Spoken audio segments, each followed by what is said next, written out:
इस वीडियो में हम उपसर्ग और प्रत्यय के बारे में पढ़ेंगे।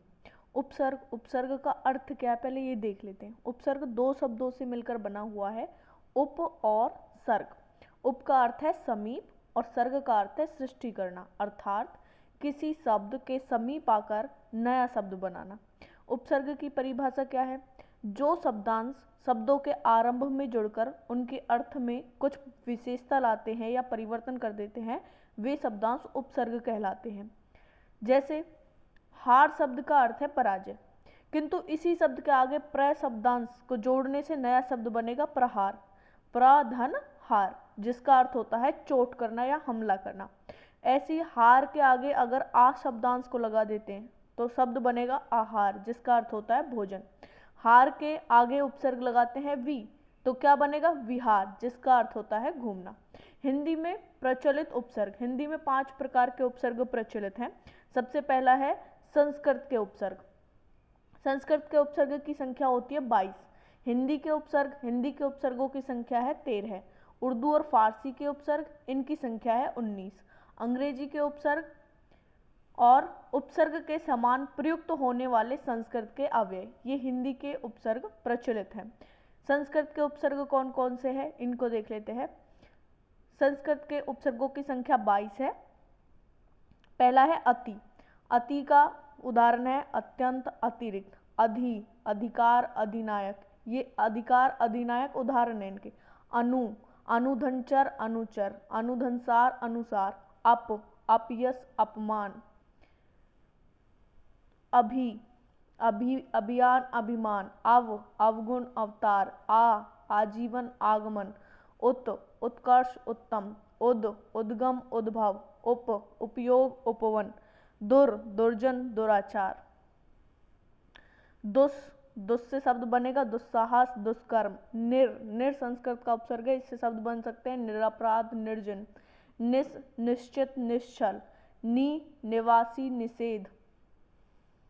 पराजय, परामर्श। परिजन, परिपूर्ण। प्रख्यात, प्रबल। प्रतिकूल, प्रतिक्रिया। विदेश, विलास। संस्कार, संगम। सुगम, सुपात्र।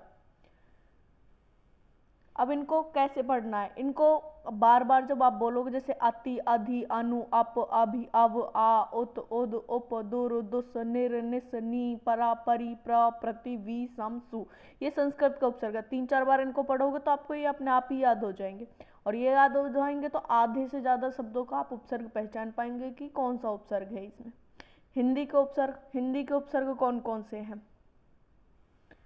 हिंदी के उपसर्ग है आ, अन, का, कु, दु, नी, औ या अव, भर, सु, अध, पर और बिन। इनको भी 2-3 बार ऐसे पढ़ेंगे, ए, अन, का, कु, दु, नी, औ, अव, भर, सु, अध, उन, पर, बिन। ये हिंदी के उपसर्ग है। हिंदी के उपसर्गों की संख्या है 13। इनको 2-3 बार पढ़ोगे तो ये भी आपको याद हो जाएंगे। प्रत्यय किसे कहते हैं? जो शब्दांश शब्दों के अंत में जुड़कर उनके अर्थ में परिवर्तन ला देते हैं वो प्रत्यय कहलाते हैं। जैसे दया एक शब्द है, इसके अंत में कोई शब्दांश जुड़ा है आलू, तो इसका नया शब्द बन जाएगा दयालु। ठीक है। प्रत्ययों का अपना कुछ भी अर्थ नहीं होता है और ना ही इनका प्रयोग स्वतंत्र रूप से किया जाता है। प्रत्ययों का अपना कोई अर्थ नहीं होता और ना ही इनका प्रयोग स्वतंत्र रूप से किया जाता है, जबकि उपसर्गों का अपना एक अर्थ होता है। जैसे अति का अर्थ होता है अधिक। अधि उपसर्ग है, इसका अर्थ होता है ऊपर या श्रेष्ठ। अनु उपसर्ग है, उसका अर्थ होता है पीछे या समान। अप का भी अर्थ होता है जैसे बुरा या हीन। हिंदी का उपसर्ग ले लीजिए, हिंदी का उपसर्ग है जैसे अन का अर्थ होता है अभाव या निषेध। का भी अर्थ होता है जैसे बुरा या हीन, जैसे का से शब्द बनता है कपूत यानी बुरा बेटा। कु का अर्थ भी बुरा होता है जैसे कुचाल, कुचैला, कुचक्र। ये सब उपसर्गों के अर्थ होते हैं किंतु प्रत्ययों के अर्थ नहीं होते। प्रत्ययों के 2 भेद हैं।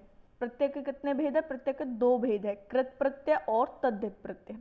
कृत प्रत्यय किसे कहते हैं? वे प्रत्यय जो धातु में जोड़े जाते हैं, वे प्रत्यय जो धातु में जोड़े जाते हैं कृत प्रत्यय कहलाते हैं। कृत प्रत्यय से बने शब्द कृदंत शब्द कहलाते हैं। जैसे लेख, लेख धातु है, इसमें एक प्रत्यय जोड़ा अक, शब्द बन गया लेखक। ठीक है। पाल, पाल में शब्दांश जोड़ा, प्रत्यय जोड़ा अन, पालन। तद्धित प्रत्यय, तद्धित प्रत्यय किसे कहते हैं?